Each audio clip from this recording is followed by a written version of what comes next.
What's up friends, welcome to this video. Today I will show you how to use LTX Studio free version.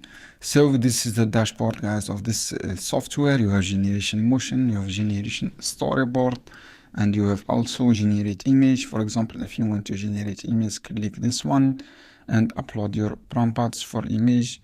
For example, women drink coffee with small this for example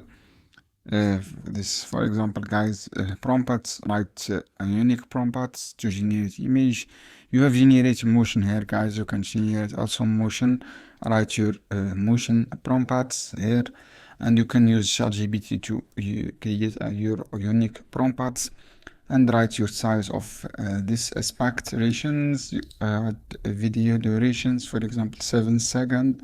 You can upload auto this option, this auto SVX, and this image you can also write image here, and you have AI powered video. You can use generate a video guys. You have a lot of things you can discover here.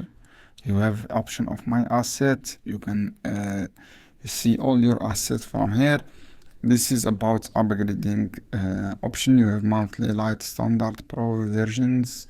This is how you can use guys this LTX Studio. I hope this video helpful for you. Don't forget to give like and share this video for more content.